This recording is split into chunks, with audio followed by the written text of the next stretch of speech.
Bismillahirrahmanirrahim. Assalamualaikum warahmatullahi wabarakatuh. Waalaikumsalam Waalaikumsalam warahmatullahi wabarakatuh. warahmatullahi wabarakatuh. Innal hamdalillah adada khalqihi wa ridha nafsihi wa zinata arsyihi wa midada kalimati. Asyhadu an la ilaha illallah wa asyhadu anna Muhammadan abduhu wa rasuluh. Amma ba'd. Alhamdulillah pada pagi hari yang cerah ini kita semua masih diberikan usia dan kesehatan oleh Allah Subhanahu wa taala untuk bisa menjalani hari-hari dan semoga menjadi bekal nanti untuk di akhirat. Salawat serta salam senantiasa terlimpah curah kepada Nabi kita Nabi Muhammad Sallallahu Sallallahu Alaihi alaihi Wasallam wasallam. telah menjadi uswah contoh bagi kita seluruhnya agar selamat dunia dan juga selamat akhiratnya. Alhamdulillah pada kajian tafsir pada pagi hari ini telah hadir narasumber kita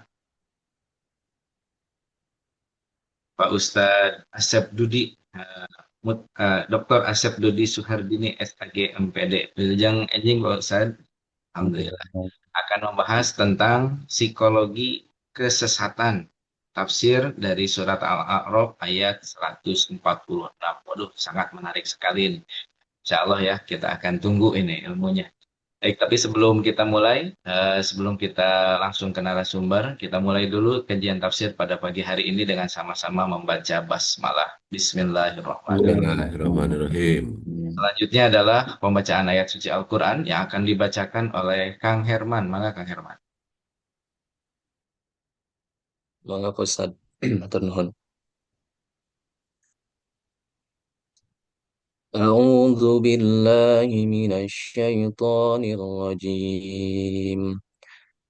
بسم الله الرحمن الرحيم. سأصرف عن آياتي الذين يتكبرون في الأرض بغير الحق وإن يروا كل آية لا يؤمنوا بها وإن يروا سبيل الرشد لا يتخذوه سبيلا وإن يروا سبيل الغي يتخذوه سبيلا ذلك بأنهم كذبوا بآياتنا وكانوا عنها غافلين. Aku berlindung kepada Allah dari godaan syaitan yang terkutuk dengan menyebut nama Allah yang Maha Pengasih, Maha Penyayang. Aku akan palingkan dari tanda-tanda kekuasaanku orang-orang yang menyombongkan diri di bumi tanpa alasan yang benar. Kalaupun mereka melihat setiap tanda kekuasaanku, mereka tetap tidak akan beriman kepadanya. Dan jika mereka melihat jalan yang membawa kepada petunjuk, mereka tidak akan menempuhnya. Tetapi jika mereka melihat jalan kesesatan, mereka menempuhnya. Yang demikian adalah karena mereka mendustakan ayat-ayat kami dan mereka selalu lengah terhadapnya. Sadaqallahul Azim. Maha benar Allah dengan segala firman-Nya. Terima kasih. Wassalamualaikum warahmatullahi wabarakatuh. Waalaikumsalam warahmatullahi wabarakatuh. Warahmatullahi Sadaqallahul azim wa sadaqa rasuluhun nabiyul habibul karim wa nahnu ala dzalika minasyahidin wa syakirin walhamdulillahi rabbil alamin. Nuhun Pak Kang Herman atas bacaan surat ayat dari Quran. Alhamdulillah semoga menjadi rahmat dan syafaat untuk kita semua. Selanjutnya langsung saja narasumber kita Pak Dr. Asep Dudi. Enggak, itu jam Pak Ustaz.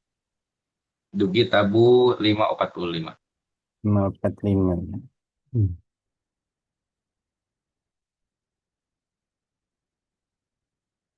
Nah, kesakedap. Tas keluar kan? Parantos, parantos ketinggalan. Bismillahirrahmanirrahim. Assalamualaikum warahmatullahi wabarakatuh. Allah. Alhamdulillahirabbil alamin wa bihi nasta'inu ala umuri dunya waddin. Wassalatu wassalamu ala asrofil anbiya'i wal mursalin wa ala alihi wa sahbihi ajmain. Asyhadu an la ilaha illallah malikul haqqul mubin wa asyhadu anna Muhammadan abduhu wa rasuluhu shadiqul wa'dul amin. Segala puji, puja, dan syukur kita panjatkan kehadirat Allah Azza wa Jalla yang telah berkenan memberikan karunia kepada kita berupa kesempatan untuk bermajelis, mendengar, menyampaikan, dan coba untuk menyadap ilmu yang hakikatnya dari Allah Subhanahu wa Ta'ala, sambil mengawal jangan sampai ilmu itu diliputi oleh hal-hal yang tidak benar, tidak baik, tidak seharusnya. Salawat salam tercurahkan senantiasa kepada panutan kita semua, Nabi Agung Rasulullah Shallallahu Alaihi Wasallam. Sambil kita senantiasa berharap bermunajat, kita menjadi bagian dari umatnya, diakui sebagai barisannya, sehingga punya hak untuk membersamainya di surga nanti, insya Allah. Ibu bapak sekalian yang berbahagia, ada rekan saya bertanya, ini tafsirnya tafsir apa katanya? Tafsir Jalalain, tafsir apa? Saya bilang, ini mah tafsir tarbiyah saja, tafsir pendidikan begitu ya. Walaupun tentu kita membaca beberapa penjelasan dari mufasir, tapi saya coba untuk mengkonstruksinya dengan satu kerangka yang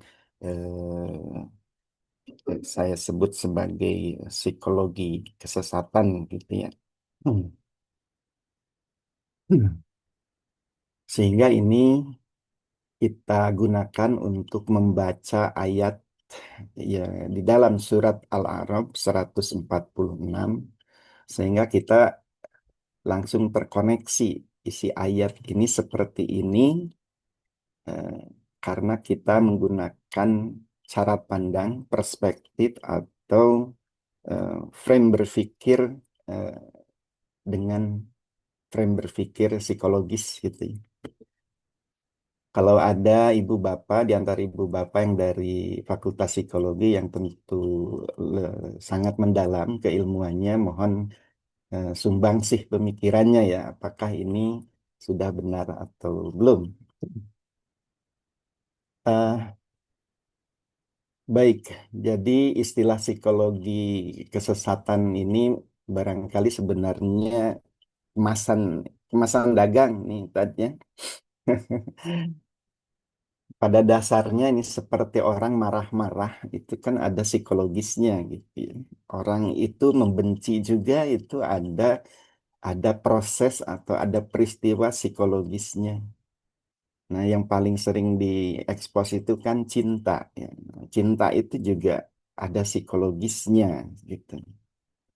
Kalau ada saudara kita yang mengatakan Witing Tresno Jalaran Soko Kulino ya, atau Witing Tresno Jalaran Saka Kulina ya. Nah, itu kan sebenarnya kearifan lokal yang ingin menggambarkan bagaimana cinta itu bisa tumbuh, bisa yang tadinya biasa-biasa saja jadi menarik, yang tadinya menarik semakin menarik, yang sudah semakin menarik akhirnya terkait ya, dan seterusnya dan seterusnya. Itu kan proses psikologis sebenarnya. Penyebabnya sering ketemu katanya ya, kebiasaan bersama dan seterusnya. eh, itu lahiriahnya. Tapi di balik yang lahiriah itu ada proses-proses. Nah, demikian juga kenapa orang tersesat, ya, menyimpang jalan hidupnya. Nah, ini ada proses psikologisnya. Dan kita yang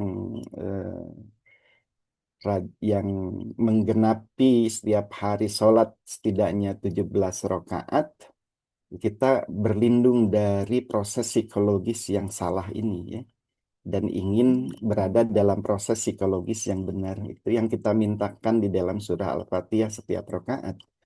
Ihdinas siratal mustaqim siratal ladzina an'amta alaihim ghairil maghdubi alaihim waladdallin, di situ. Jadi ada orang yang diberikan nikmat oleh Allah Subhanahu wa taala berupa hidayah, ada orang yang dimurkai oleh Allah, dan ada orang yang menyimpang dari Allah. Nah, orang yang dimurkai kan tidak ujug-ujug dimurkai kalau tidak ada sebab-sebab mengundang murka Allah Subhanahu wa taala. Orang tidak ujug-ujug sesat waladhdallin kalau tidak ada proses-proses yang mendahului sehingga kenapa dia tersesat. Nah, kita berendah hati, berendah jiwa, berendah kalbu dengan memohon kepada Sang Maha Pemilik petunjuk dengan ihdinas siratal mustaqim. Nah, kerendahan hati itu kan proses mental, ya. Nah, jadi saya ingin menjelaskan tentang kenapa ada terminologi psikologi kesesatan.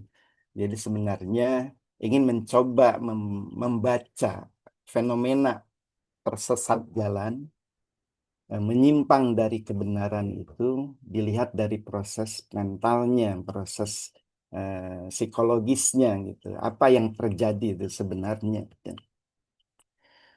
Supaya kita bisa mengambil pelajaran bahwa segala sesuatu ada sebabnya. Ada sebab hukum, sebab musabab, hukum kausalitas. Jadi ternyata orang mendapatkan hidayah, orang menjauh dari hidayah itu boleh jadi itu disebabkan oleh awal yang salah pada diri manusia itu sendiri. Sehingga kita tidak terjebak pada fatalisme bahwa kita salah, kita menyimpang, kita berbuat buruk itu adalah ketetapan dari Sang Maha Kuasa. Padahal itu adalah proses pilihan hidup manusia. Baik, tentu saya nanti akan sampai pada bahasan ayatnya, namun izinkan dulu kita melihat kerangka berpikir ini yang kita gunakan yaitu psikologi kesesatan itu, ya. Hmm. Jadi ada 4 hal dalam dimensi psikologis yang dapat digunakan untuk melihat kenapa orang itu menyimpang, kenapa orang itu berbuat buruk, berbuat salah, ya. Memilih jalan hidup yang jauh dari hidayah Allah Subhanahu wa taala. Yang pertama adalah bisa dilihat dari dimensi kognitifnya, ya. Jadi manusia itu kan tidak selalu berpikir rasional, ya. Kadang ada kepentingan, kadang emosi, kadang ada cara pola berpikir yang sempit, yang picik, begitu, ya. Kemudian inilah yang lalu melahirkan bias konfirmasi. Jadi kalau ada informasi yang sesuai dengan keyakinannya, kepentingannya, kebutuhannya, emosinya, dia anggap informasi itu benar. Kalau menyalahi, tidak mendukung, ini sudah diabaikan saja, gitu. Atau yang kedua itu adalah overconfident bias, ya. Merasa paling benar, merasa paling tahu. Boleh jadi dia merasa benar karena paling tahu karena punya otoritas kekuasaan atau merasa paling senior atau lebih senior, ya. Yang lebih tua hati-hati, yang lebih berkuasa jadi atasan, hati-hati. Kalau yang merasa paling banyak pengalamannya boleh jadi terjebak pada overconfident bias ini, gitu. Sehingga seolah-olah kekuasaan, kekayaan, jabatan, senioritas, banyak pengalaman itu berkorelasi dengan kebenaran. Padahal kan tidak seperti itu. Tidak selalu seperti itu. Kemudian juga motivated reasoning, ya. Jadi akal bekerja untuk membela kepentingan, bukan mencari kebenaran. Nah, ini yang sering salah satu hal yang membuat orang itu sesat, ya. Jadi sesat pikir, sesat kognisi, gitu. Nah, itu ya, sebagai ilustrasinya ini ada pemimpin yang menetapkan kebijakan keliru tapi mempertahankannya, ya. Kalau ada data, ada informasi, dipilih-pilih mana yang menguntungkan, yang mendukung kebijakan itu. Nah, kritik objektif, kalau sudah begitu, kritik objektif itu dikesampingkan. Inilah jadi akal kehilangan fungsi epistemik, ya, gitu kira-kira, ya. Ketika akal kehilangan fungsi epistemiknya, maka akal berubah ini menjadi alat pembenaran, bukan alat mencari kebenaran. Nah, itu dimensi pertama, kenapa orang itu bisa sesat jalan. Yang kedua itu dimensi afektif, dimensi emosional. Ya. Nah, emosi-emosi ini itu kan banyak ragamnya. Ya. Tadi cinta, benci, marah kan itu emosi. Tapi ada emosi yang lain itu ya, narcissistic pride, ya.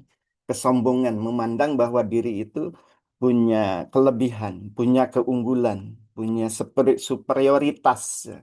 Rupanya emosi ini eh, bahaya juga gitu ya. Tadi bisa menjadi pintu lahirnya kesesatan. Kemudian iri, dengki. Kalau bahasa Al-Quran itu ada yang disebut bagian bainahumnya. Bagyu. Jadi iri, dengki. Ya. Jadi senang melihat orang susah katanya ya. Susah melihat orang senang gitu. Nah, itu salah satu emosi yang berbahaya juga. Kemudian ada emosi takut, terutama takut kehilangan kekuasaan, takut kehilangan status, takut kehilangan jabatan, takut kehilangan popularitas, ya, takut kehilangan respect, penghargaan dari orang lain.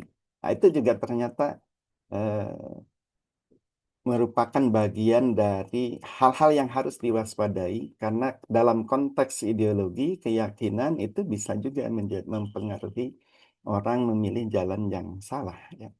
Kemudian emosi yang lain itu benci, kebencian ideologis ya. Jadi belum apa-apa, ya, ini a priori orang sudah memasang dia salah, itu nggak benar itu, itu jelek gitu. Nah, hal-hal yang semacam itu menjadi semacam mental blocker ya. Jadi penghalang, penghambat pada aspek mental seseorang. Nah, ilustrasinya adalah ketika seseorang mengetahui tindakannya salah, namun tetap melanjutkan karena takut kehilangan posisi sosial. Akhirnya kan yang muncul adalah justifikasi ya. Itu yang kedua, itu dimensi afektual atau emosional yang bisa membuat orang itu sesat jalan. Ya. Kemudian ada yang ketiga, yaitu dimensi moral. Ya. Dimensi moral itu kenapa bisa membuat orang sesat? Itu karena dia melepaskan sistem nilai moral itu dari perilaku. Jadi seolah-olah perilaku yang diperbuatnya itu tidak bersinggungan dari nilai-nilai nilai-nilai baik buruk benar salah pantas tidak pantas gitu. Nah, ada normalisasi kesalahan. Ketika orang banyak orang melakukan itu, dia merasa bahwa eh, dia juga punya hak untuk melakukan hal yang sama.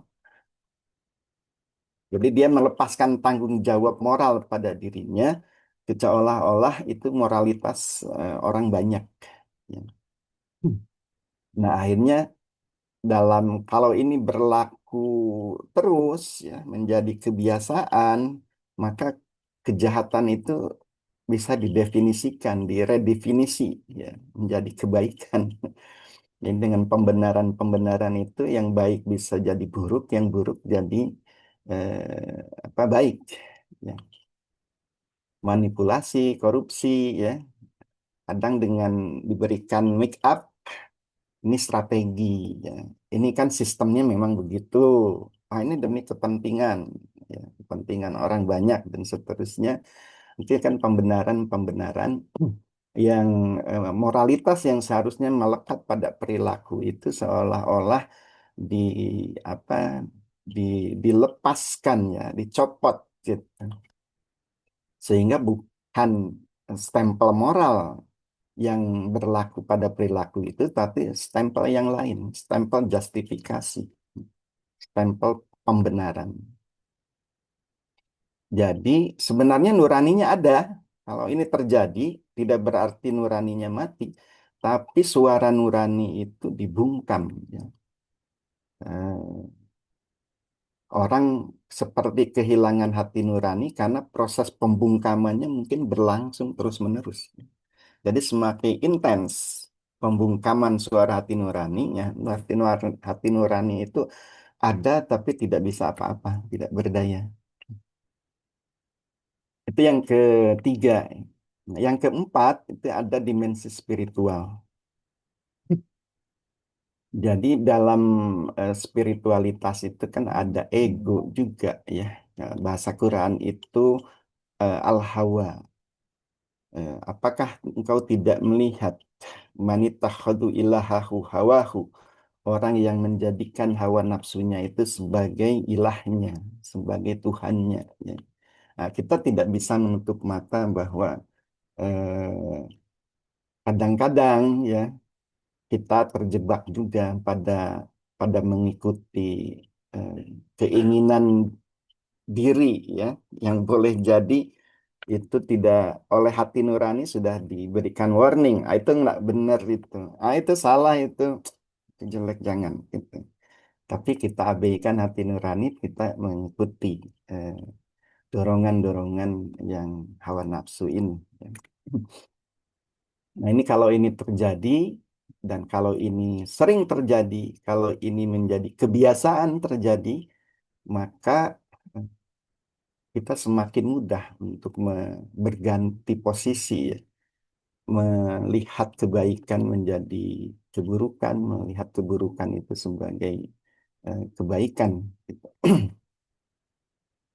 Eh, Baik, itu kira-kira 4 hal yang kita posisikan sebagai proses psikologis, ya, yang berkaitan dan nanti mempengaruhi atau eh, apa membuat orang memilih jalan yang tidak benar, memilih jalan yang menyimpang. 4 hal, ya. Jadi ada dimensi kognitifnya, ada dimensi afektif episionalnya, ada dimensi moralnya, ada dimensi transendennya, dimensi spiritual. Ini yang kita posisikan sebagai proses psikologis yang mempengaruhi orang itu memilih jalan yang lurus, jalan hidayah, atau memilih jalan yang salah, dolalah, ya. Kita masuk ke dalam ayat yang menjadi sumber ngaji kita. A'udzubillahi minasyaitonirrajim. Sa'asrifu an ayati alladzina yatakabbaruna fil ardi bighairil haqq. Wa iyyarau kulla ayatin la yu'minu biha wa iyyarau sabila rusydi la yattakhidhuhu sabila wa iyyaru sabilal ghayyi yattakhidhuhu sabila. Zalika biannahum kazzabu bi ayatina wa kanu anha ghafilin.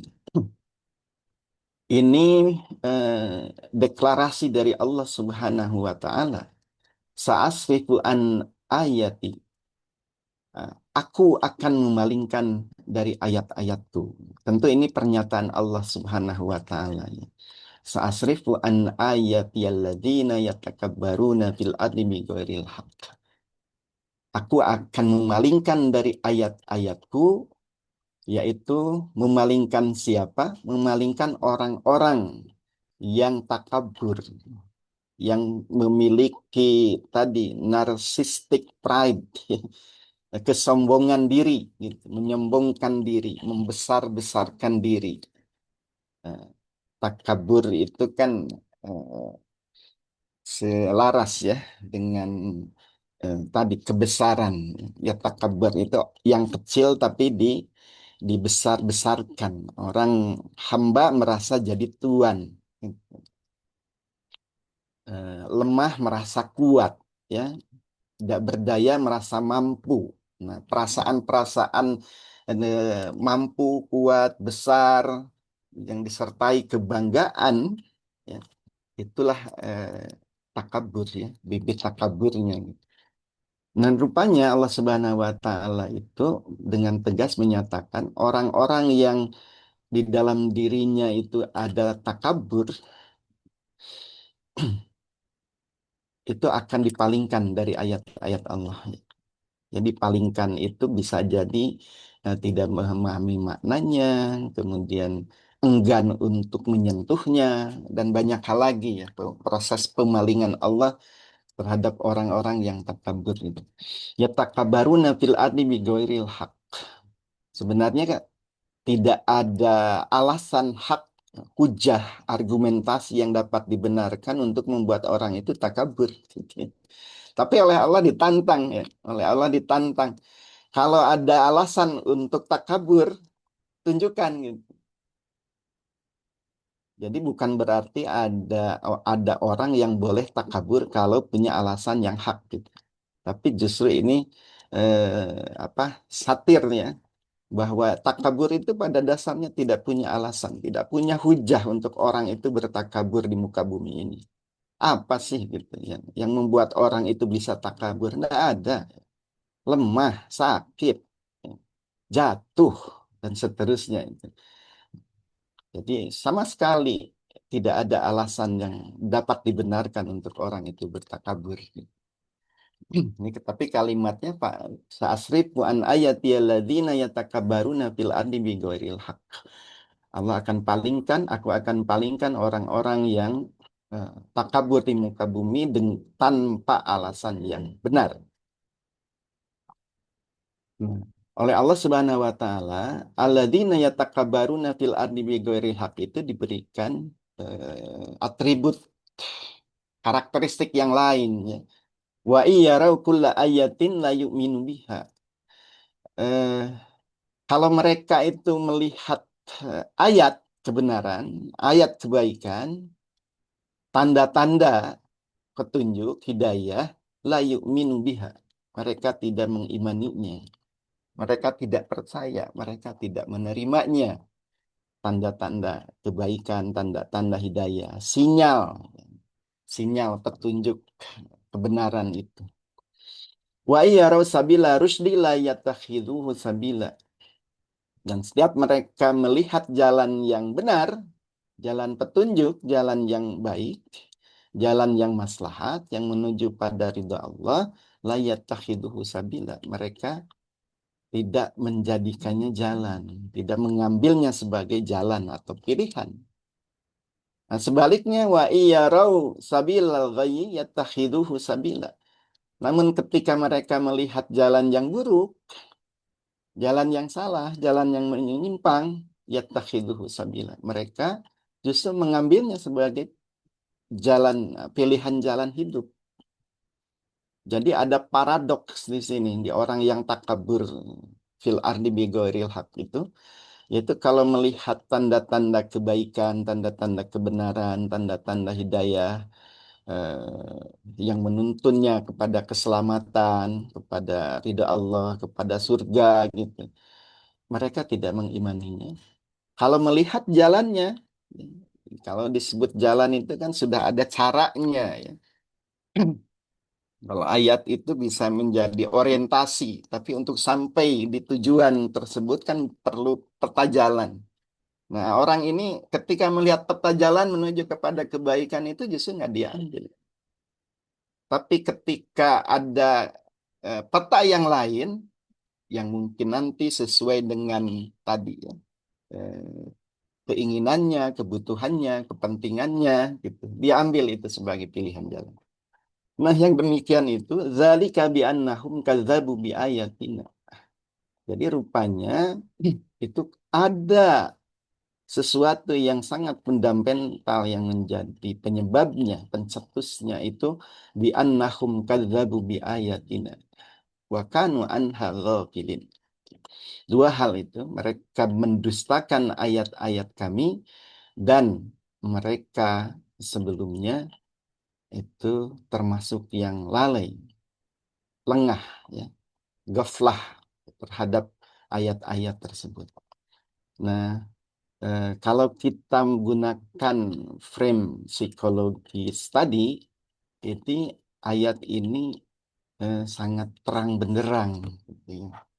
Ada proses-proses kognisi, ada proses-proses afeksi, ada proses etis, ya, ada proses etika, ada proses moral, ada proses spiritual yang terjadi di sini. Gitu.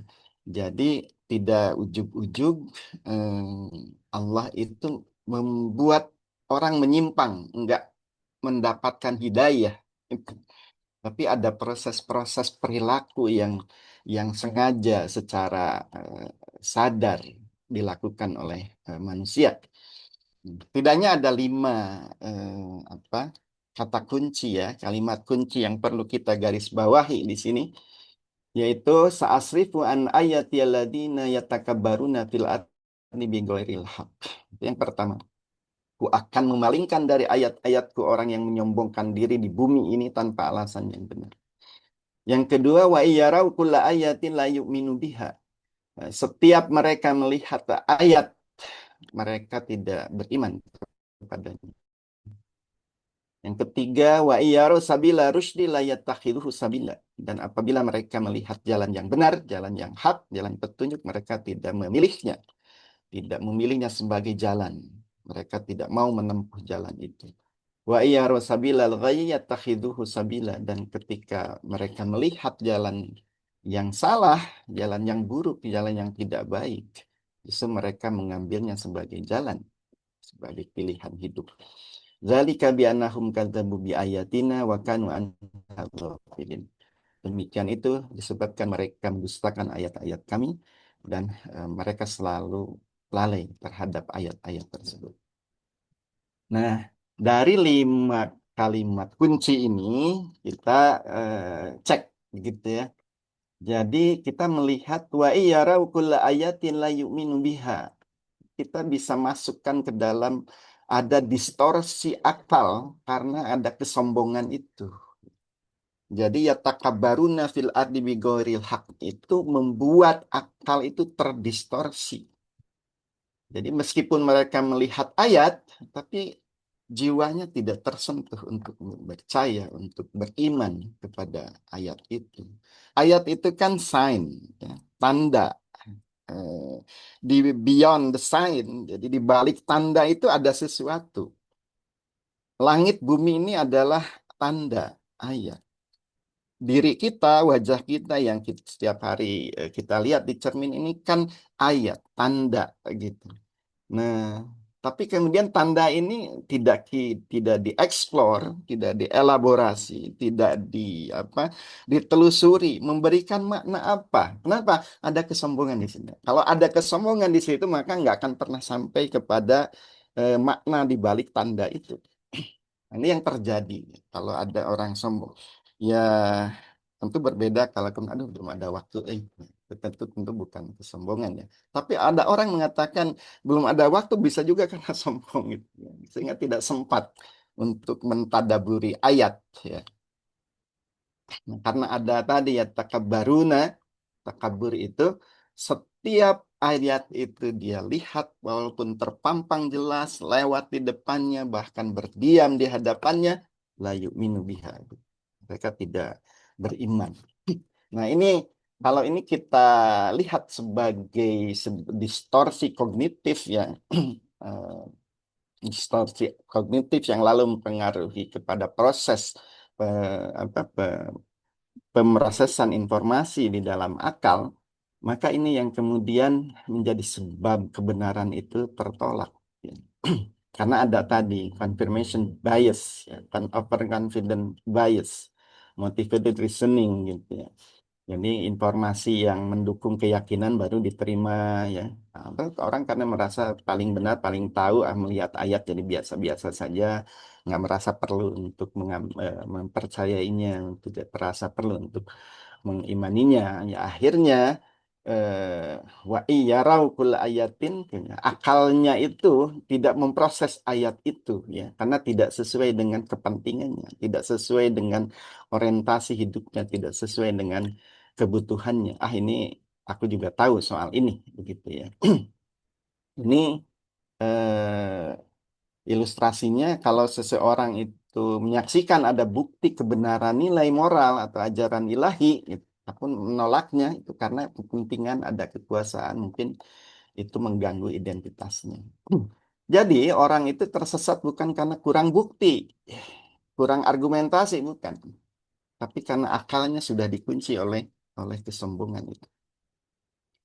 Nah, yang kedua, kita bisa membaca alladzina yatakabbaruna fil ardi bighairi haq itu sebagai dimensi afektual, dimensi emosional. Ya, takabur itu kan emosi yang bisa menguasai struktur kejiwaan gitu ya.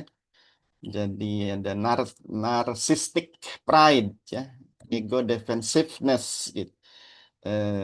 Takut kehilangan superioritas, takut kehilangan otoritas gitu. Itu yang membuat orang itu mengembangkan emosi, membesarkan dirinya, membungkus dirinya itu dengan hal-hal yang menurut dia akan tampak besar, akan tampak gagah, akan tampak berkuasa, ya, akan tampak otoritatif gitu.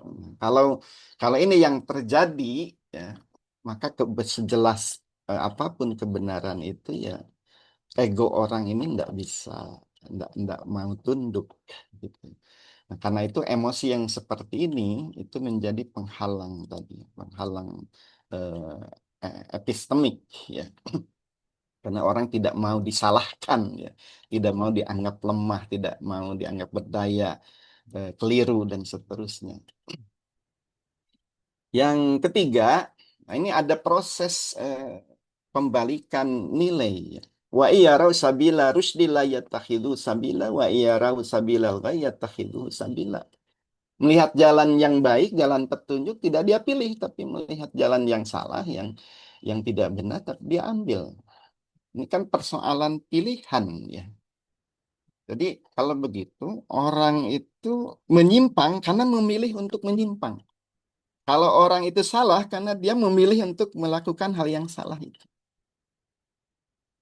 Nah, ini yang eh, apa namanya, yang terkait dengan moral disengagement gitu ya. Jadi individu itu memutus standar moralnya dari perilaku yang dia ambil. Jadi standar moralnya dilepas, kemudian kesalahannya dianggap normal, ya. Hal yang baik itu dianggap sebagai ancaman. Nah, ilustrasinya adalah seseorang mengetahui jalan lurus, tapi dia hindari jalan itu ya. Karena kalau memilih jalan itu dia harus jujur.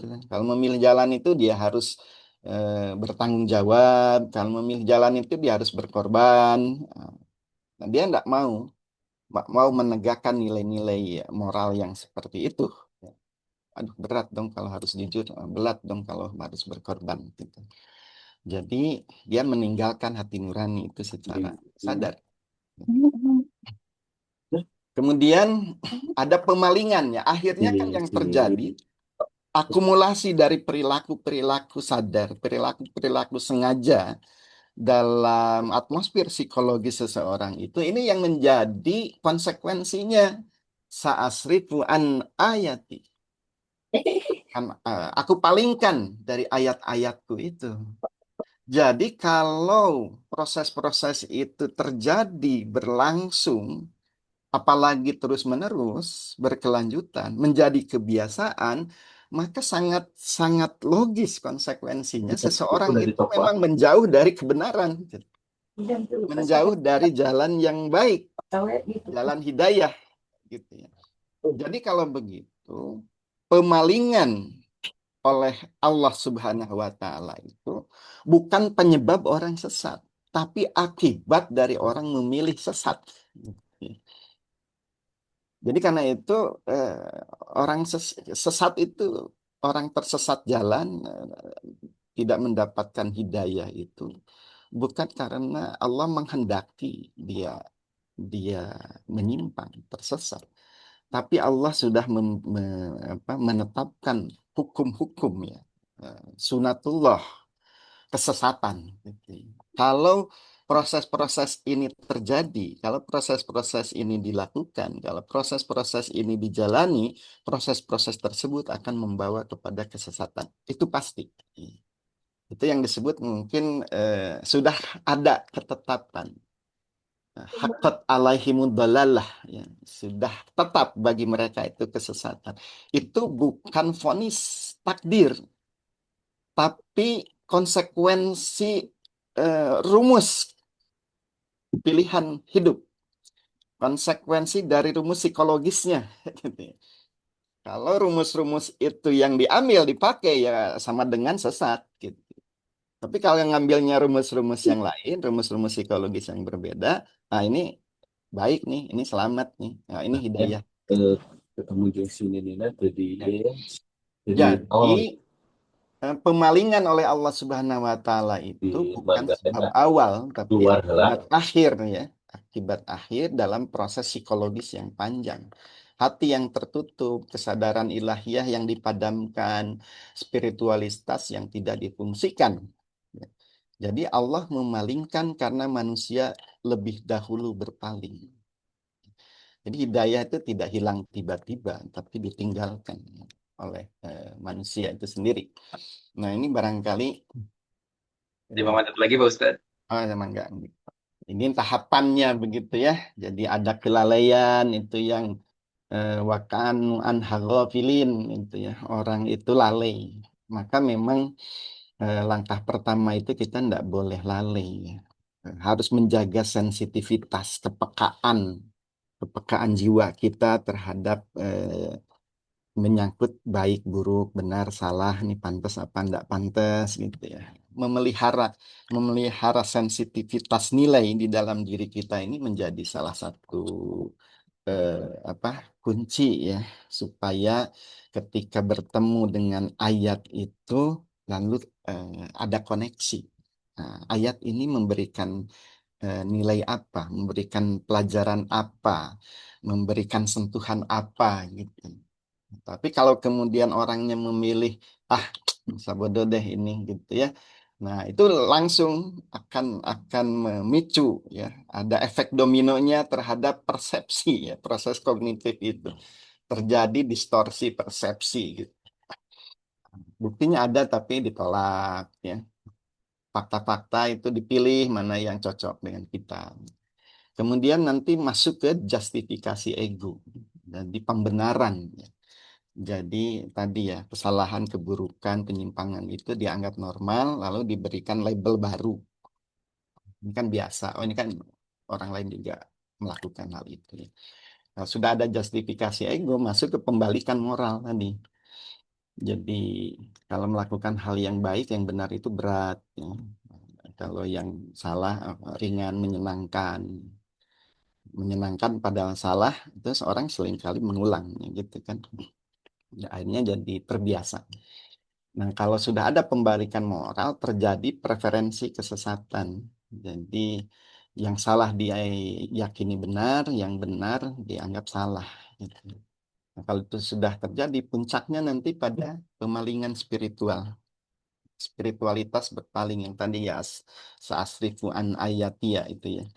Jadi, Allah akan memalingkan sebab kita lebih dahulu berpaling. Gitu. Nah, ini tahapan-tahapan kenapa terjadi orang itu sesat jalan ya. Nah, yang ekstrim kalau pola ini lalu mengkarakter pada diri, kemudian melembaga pada pada komunitas ya, pada kehidupan bersama. Itu yang jadi ada institusionalisasi, ada karakterisasi. Akhirnya muncullah kepribadian yang sesat gitu. Jadi orang secara individu sesat. Tapi kalau kemudian ini pola-pola ini ternyata terjadi juga dalam sebuah sistem, ya, dalam sebuah lembaga, dalam sebuah badan, dalam sebuah kehidupan bersama, ya telah terjadi proses institusionalisasi. Maka kita mengenal ada yang disebut dengan kaum, ya, kaum yang sesat, kaum yang menyimpang, ya, karena proses-proses psikologis tadi tidak hanya terjadi secara personal, tapi juga terjadi secara kolektif. Saya kira itu yang eh, bisa dijadikan pemantik untuk kita sharing ya. Sebenarnya ada hal lain ya terkait dengan pendidikan nilai, tapi ini jadi ini akan panjang gitu. Dan ini sebagai sintesisnya adalah, jadi surat Al-A'raf ayat 146 ini menegaskan bahwa kesesatan itu berawal dari kesombongan psikologis. Berkembang melalui distorsi kognitif, dikuatkan oleh pembalikan moral, dan berakhir pada kekosongan, chaos pada spiritualitas. Jadi ya kira-kira mungkin ayat 146 Al-A'raf ini teori Quran tentang hancurnya kesadaran manusia. Kenapa manusia itu menjadi teeling begitu ya. Hatur nuhun, demikian saya kira, mudah-mudahan bisa jadi bahan yang bermanfaat untuk kita semua. Mangga.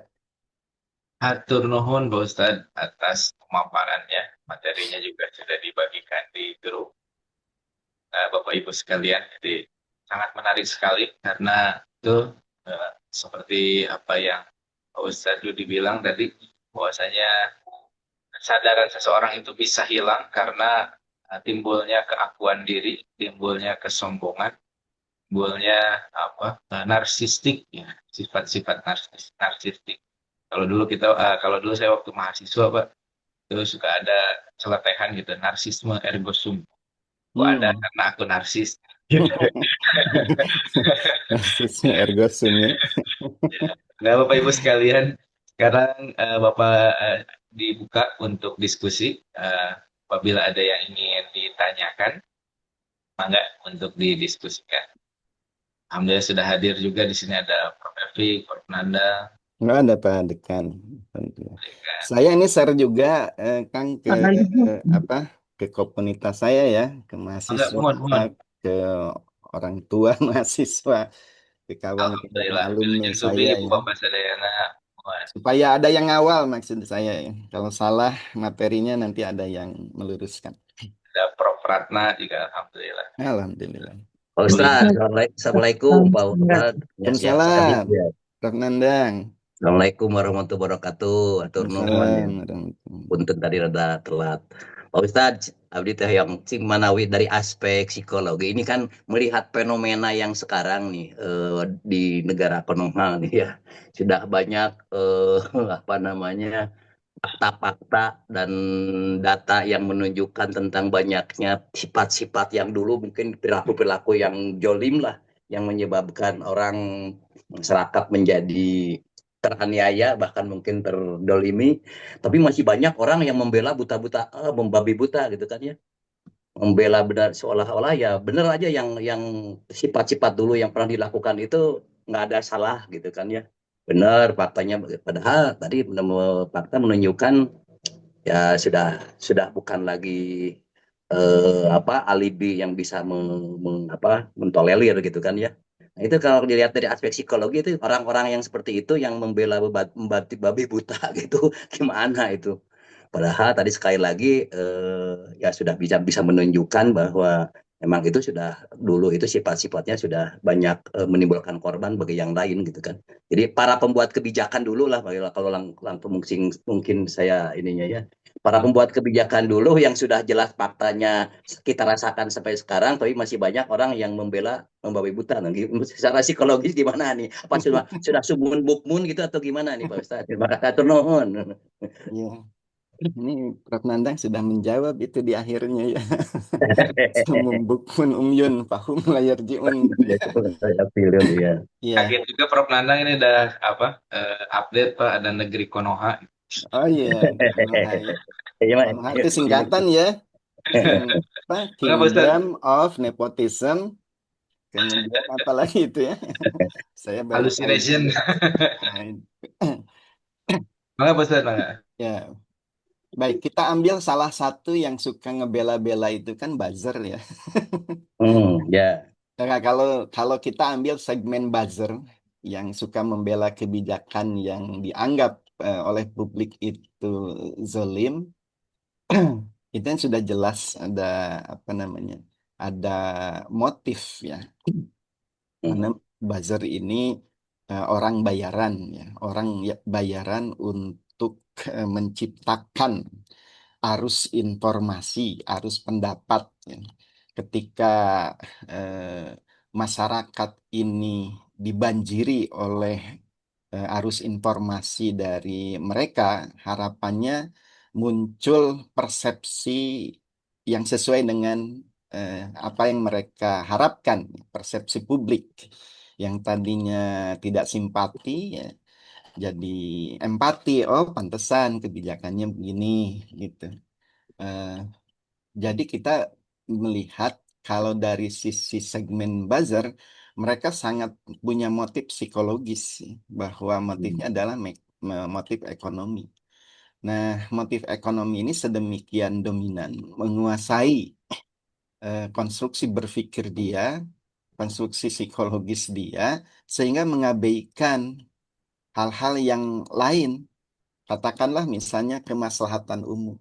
Dia bela satu kebijakan dari penguasa, tapi kebijakan itu sebenarnya merugikan publik, merugikan halayak, merusak lingkungan, dan seterusnya. Hal-hal itu yang kemudian diabaikan, ya.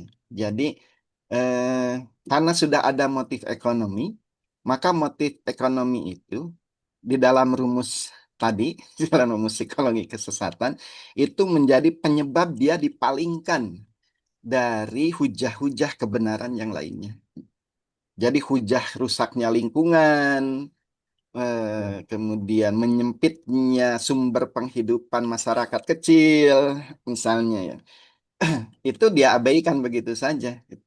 Jadi sasrifu an ayatia, karena dia sudah punya motif tadi, punya motif ekonomi. Aku dibayar untuk bekerja melakukan ini, bahwa pekerjaanku ini akan berdampak begini begitu. Nah, itu bukan urusanku. Urusanku adalah dengan apa?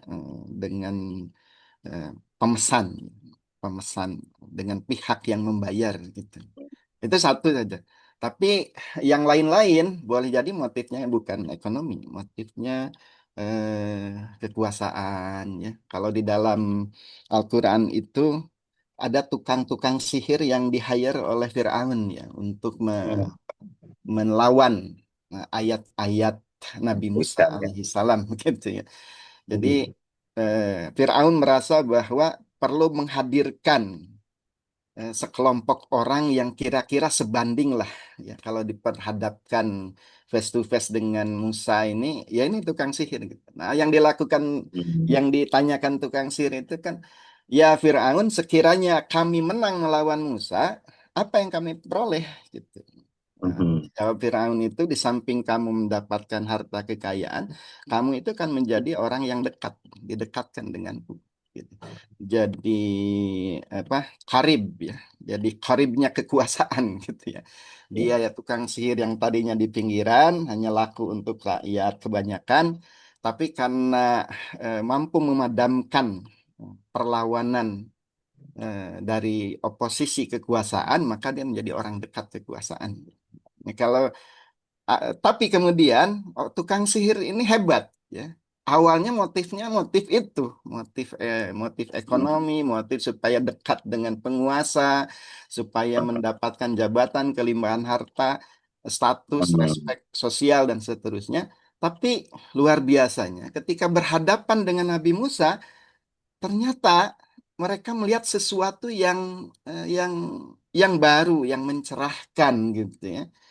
Mungkin awalnya dia menganggap bahwa Musa itu memang melakukan sihir. Kok tangannya dimasukkan ke dalam jubah, dia apa dikeluarkan menjadi bercahaya. Kok dia melemparkan tongkat jadi ular, katanya begitu ya. Dengar mereka mendengarnya seperti itu. Wah, ini sihir sama juga dengan kita gitu. Tinggal pak kuat-kuatnya sihirnya gitu ya. Tapi ketika sudah terjadi fakta empirik, ternyata dia melihat sesuatu yang lain. Musa tidak melakukan sihir ini. Ya, tongkat jadi ularnya ular beneran gitu ya. Kalau kita menciptakan ular dari tongkat, itu mengubah takhayal, ya, mengubah ilusi. Jadi eh, kita melihat ada para pesulap ilusionis, ya, itu mengubah penglihatan kita, bisa terbang, bisa macam-macam begitu. Nah, mungkin para tukang sihir ini ilusionis pada zaman Firaun begitu, mengubah tongkat jadi ular. Sebenarnya tongkatnya ya tongkat saja.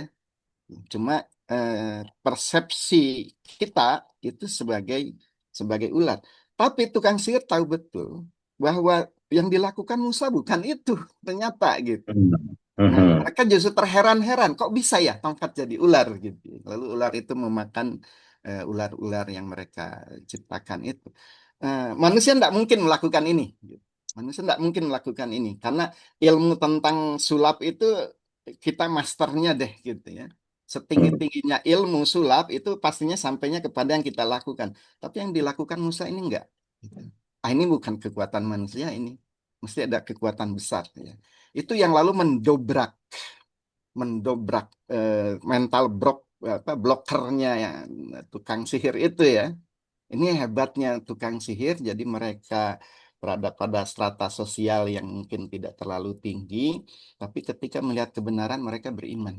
Ya. Dan keimanan itu dia ambil, dia yakini kebenarannya dan dia siap dengan konsekuensinya. Makanya ketika Firaun mengatakan, kenapa kamu beriman kepada Musa pada belum ada izin dariku untuk kamu mengimaninya, kan gitu.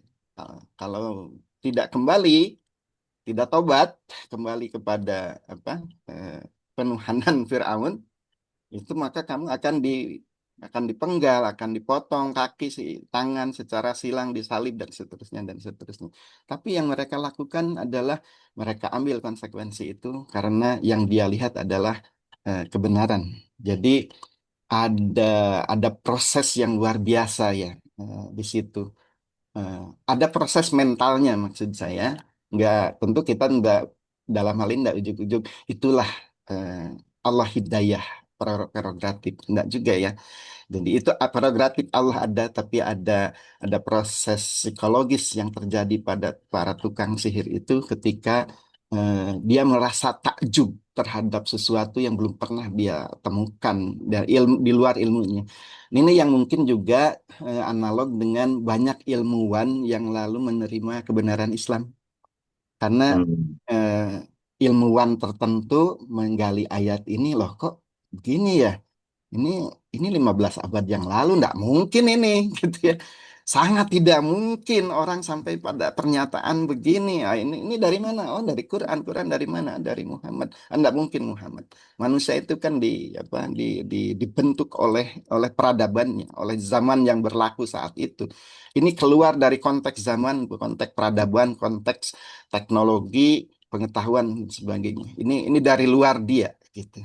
Itu yang kenapa ilmuwan lalu apa eh, ego ego akademiknya, ego ilmunya itu runduk gitu ya. Tunduk pada sebuah informasi baru. Oh, ternyata 15 abad yang lalu ada yang sudah sampai sini. Sebuah kemustahilan. Ah, ini enggak mungkin. Nah, itu akhirnya jadi mengimani Quran, Hmm. berislam dan seterusnya. Kira-kira begitu ya, Prof. Baik, baik. Atur nuhun, Pak Ustadz. Atur nuhun. Jazakallah khairan, Pak Ustadz. Pernah, Ustaz. Wah, mantap. Bapak Ibu, ada 2 menit lagi. Pak Dan Anha, masih eh, boleh nggak? masih boleh Pak Pratama enggak? Tapi sebelumnya Eh, Pak Ibu silakan untuk isi absensi dulu. Pak Ustadz Dudi, hatur nuhun Ah, untuk Prof. pencerahannya. Em, saya mendengar tadi itu seperti apa ya? Saya kalau Pak Prof Nandang tadi mencoba merefleksinya dengan situasi negeri Konoha ya.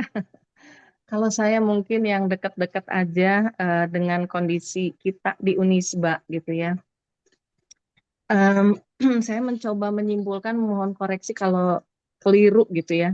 Tadi kan dikaitkan semua itu dengan ego gitu ya, dan di samping itu ada hidayah atau ada firman Allah yang bisa turun melalui hidayah dan inayah Allah gitu ya, yang itu bisa menjadi, harusnya bisa menjadi alat kontrol atau kendali kita dalam eh, mengendalikan si ego itu tadi gitu. Nah, eh, tapi seringkali gitu ya, karena kita itu seperti ada kecenderungan tadi ya, mungkin psikologi apa tadi judulnya teh? Psikologi Apa? kesesatan. Psikologi kesesatan. Nah, jadi mungkin karena kita itu ada kecenderungan-kecenderungan juga gitu untuk kadang-kadang playful gitu ya, pengen sesat juga gitu, nakal gitu ya. Sehingga ketika kita udah tahu harusnya kita ngerjain ini dan itu hari ini, tapi nggak dikerjain gitu ya. Sehingga eh, ada muncul kebiasaan-kebiasaan progres, apa namanya tuh? yang penundaan itu procrastinatory gitu ya, menunda pekerjaan. Sehingga akhirnya banyak tugas-tugas yang seharusnya dikerjakan tapi tidak dikerjakan. Nah, eh, saya apakah itu termasuk hal-hal seperti itu juga gitu Pak Ustadz ya? Karena kalau buat saya hal-hal seperti itu seperti sepele setiap hari, tetapi itu menjadi kebiasaan. Sehingga akhirnya karena menjadi kebiasaan, kita tidak melihatnya menjadi sebuah kesesatan, Hmm. tapi sesuatu yang embedded gitu kayaknya, biasa Hmm. aja gitu ya. Hmm. Jadi apa malakah gitu ya, semacam itu gitu. Nah, eh, mungkin juga Pak Ustadz bisa apa ya ada kaitkan dengan ayat lainnya mungkin yang kita tuh harus saling mengingatkan, saling menolong ya, yang itu mungkin bisa juga menjadi mekanisme kendali atau kontrol di luar diri kita gitu. Nah, misalnya dari sisi atasan, atasan bawahan, ataupun teman-temannya peernya gitu ya. Hmm. Hmm. Nah, eh, kalau dalam situasi-situasi seperti itu bagaimana ya ketika satu keadaan sudah menjadi sebuah apa yang mungkin nggak sampai chaos ya, tetapi Jadi misalnya target kultur tidak ya. tercapai, ya kultur target tidak tercapai, gitu. Akhirnya itu menjadi etos kerja Hmm. jamaah yang akhirnya Hmm. ya udahlah gitu ya, ya semua akhirnya seperti menormalisasi itu gitu. Karena saya merasakan bukan hanya di tim gitu ya, tetapi saya juga self koreksi gitu ya. Saya mencoba introspeksi. Saya juga seringkali seperti itu juga gitu. Nah, ini gimana ya kita membangun kepekaan itu gitu supaya kepekaan itu kan selalu hidup gitu, tidak kalah dengan tadi yang kesesatan tadi gitu. Hmm. Karena hidayah dan inayah Allah itu kan sudah ada, dia selalu ada di situ kan Pak Ustadz gitu ya. Tetapi kitanya aja sok hoyongna malaweng gitu. Jadi dengan penuh kesadaran kita me, menegasi itu gitu. Gitu. Jadi Hmm.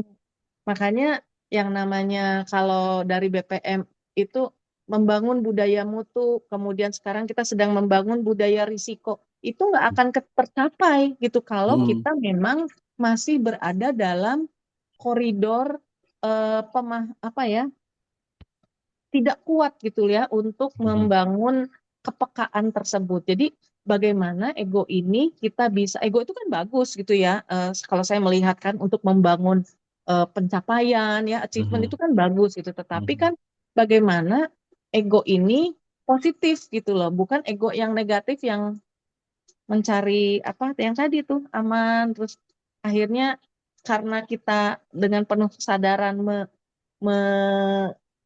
menolak gitu ya untuk berada di koridor kebenaran atau harusnya begini dan Hmm. sebaiknya begitu Hmm. karena kita merasa nyaman itu juga kan sebuah ruang ego juga gitu ya Hmm. yang perlu kita perlu kita kendalikan karena kenyamanan itu juga akhirnya seringkali akan membunuh kita gitu. Hmm. Mungkin itu Pak Asep Dudi mudah-mudahan kita semua juga memperoleh bisa membangun sama-sama membangun atau saling mengingatkan untuk tetap bisa concern peka dengan hal-hal seperti itu gitu Pak Hmm. Ustadz gitu Hmm. karena kalau enggak ya itu target budaya membangun budaya akhlak 3M itu tuh hanya sebuah slogan saja gitu. Saya Ya. khawatir seperti itu Pak Ustadz. Hmm. Mangga mungkin Pak Ustadz bisa memberikan apa ya semangat lah untuk kita gitu. Hatur nuhun Pak Ustadz. Teman, Prof. Ah, Surat Al-Asri itu luar biasa ya. Jadi orang itu bisa menghabiskan waktu tapi tidak menghasilkan apa-apa. Ya. Wal asri innal insana lafi husrin. Gitu. Waktunya habis tapi tidak produktif. Gitu. Eh, tapi ada pengecualian di surat Al-Asri itu dua pengecualian. Jadi ada dimensi individual, ilaladina amanu wa amilus solihat. Ada dimensi kolektif, watawasau bil haq watawasau bis sabr.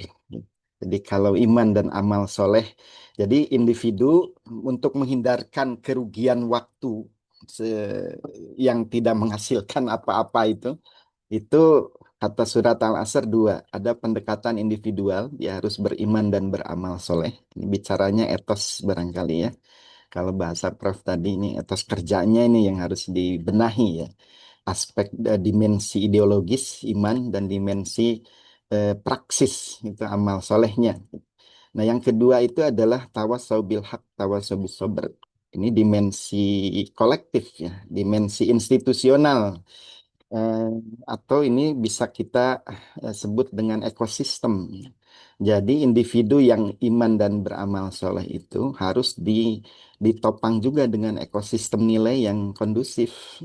Nah, ekosistem ini kan menyangkut kebijakan, menyangkut infrastruktur, menyangkut suprastrukturnya, fungsi-fungsi, mekanisme antar bagian, antar unit dan sebagainya. Ini yang tawasau bil haq, tawasau bis sabr. Ini kan resiprokal ya. Al-Quran menggunakan terminologinya luar biasa. Tawasau bil haq, tawasau bis sabr gitu. Resiprokal itu nggak bisa dilakukan sendiri, tapi dilakukan secara system. Nah, yang paling fundament tentu ini jadi ekosistem nilai. Jadi nilai-nilai apa sih yang mau dihidupkan di situ? Kemudian bagaimana nilai itu apa di dirangsang melalui adanya kebijakan yang tepat, kemudian didukung dengan infrastruktur yang akurat juga begitu. Kemudian dengan proses-proses tadi, proses-proses kualitas ya, proses-proses dalam surat Al-Mulk itu ahsanu amala. Jadi eh, manajemen kerja, manajemen amal yang terbaik itu memang akhirnya memang harus harus bicara evaluasi peningkatan ya, developmentnya gitu. Saya kira akhirnya menjadi orang baik itu sebenarnya kan jadi bukan hanya beban individu ya, bukan hanya beban personal. Ini sebenarnya beban kolektif juga. Jadi orang baik yang membaikkan. Makanya ada istilah orang yang soleh, solihin, solihun, tapi ada juga muslihun, muslihin, orang yang gemar melakukan perbaikan terhadap lingkungannya, terhadap ekosistemnya. Nah, ya mudah-mudahan kita semua berproses ke arah situ barangkali ya, Prof. Hatur nuhun. Hatur nuhun, Pak Ustadz. Alhamdulillah. Tidak terasa sudah pukul 6:08. Jadi mohon maaf tidak bisa lagi menerima pertanyaan karena mungkin ada yang bersiap-siap untuk mengajar. Sekali lagi kami selaku pengurus kajian tafsir mengaturkan terima kasih yang sebesar-besarnya kepada Dr. Asep Dudi atas materinya dan juga pencerahannya supaya kita agar lebih sadar terhadap bahwasanya kita ini bukan milik kita sendiri. Nah, apa yang kita kerjakan itu adalah seluruhnya amanah dan apapun itu jangan sampai kita menjadi sombong. Nah, egonya jangan terlalu dibesarkan. Walaupun dalam bahasa lain ada nafsu al-ammar bisu, ya. Ada juga nafsu lawamah dan sebagainya.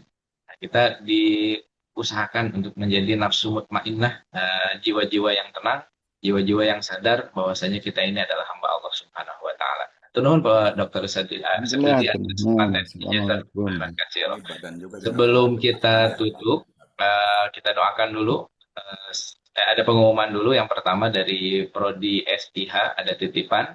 Untuk Bapak Ibu yang belum mengirimkan soal, kami tunggu soalnya untuk dikirimkan bisa ke Ibu Salma, bisa ke Ibu Handari. Kemudian juga untuk persiapan sidang, karena waktu bimbingan itu sebentar saja, hanya tersisa 2 atau 3 minggu lagi. Mohon untuk bimbingan kepada mahasiswa yang akan mengadakan sidang skripsinya. Kemudian juga untuk yang semester 7, utamanya mengajar di semester 7, agar nilai-nilai yang nanti sudah mulai semester 7 itu di minggu pertama UAS, agar nilainya segera diserahkan untuk bisa mahasiswa melengkapi persyaratan sidang skripsi. Selanjutnya adalah pengumuman dari kajian tafsir, karena sebentar lagi ini berkaitan dengan ada sidang, kemudian ada UAS, dan juga setelahnya ada bulan Ramadan. Mungkin kajian tafsir Fakultas Hukum Unisba, seperti tadi Pak Hashim, koordinatornya menyampaikan ribu-ribu terima kasih untuk telah diberi amanah sampai saat ini, dan mungkin akan hiatus dulu, akan stop dulu sampai nanti mulai lagi insya Allah bulan April. Itu kata Pak Hashim. Jadi mohon maaf kalau misalnya minggu depan tidak ada kajian. Selanjutnya mari kita doakan seluruhnya Sivitas Akademika Fakultas Hukum Unisba dan juga Sivitas Akademika Unisba, agar seluruhnya diberikan kesehatan, keafiatan, sisa usianya diberkahi Allah. Apa yang sedang diusahakan semoga diberikan kelancaran, utamanya proposal-proposal ke Dikti. Semoga lulus semuanya dan menjadi berkah untuk Unisba. Dan juga untuk yang khususon ini yang mau akan umroh, Ibu Dr. Rini Irianti Sendari, Bu Hajah Rini Irianti Sendari, semoga diberikan kelancaran berangkatnya nanti malam ini, Ibu Rini ya. Semoga diberikan kelancaran beserta keluarga, jadi umroh yang makbulah dan juga umroh yang mabrurah. Amin amin ya rabbal alamin. Itu saja mungkin, mari kita tutup kajian tafsir pada pagi hari ini dengan sama-sama mengucap hamdalah. Assalamualaikum.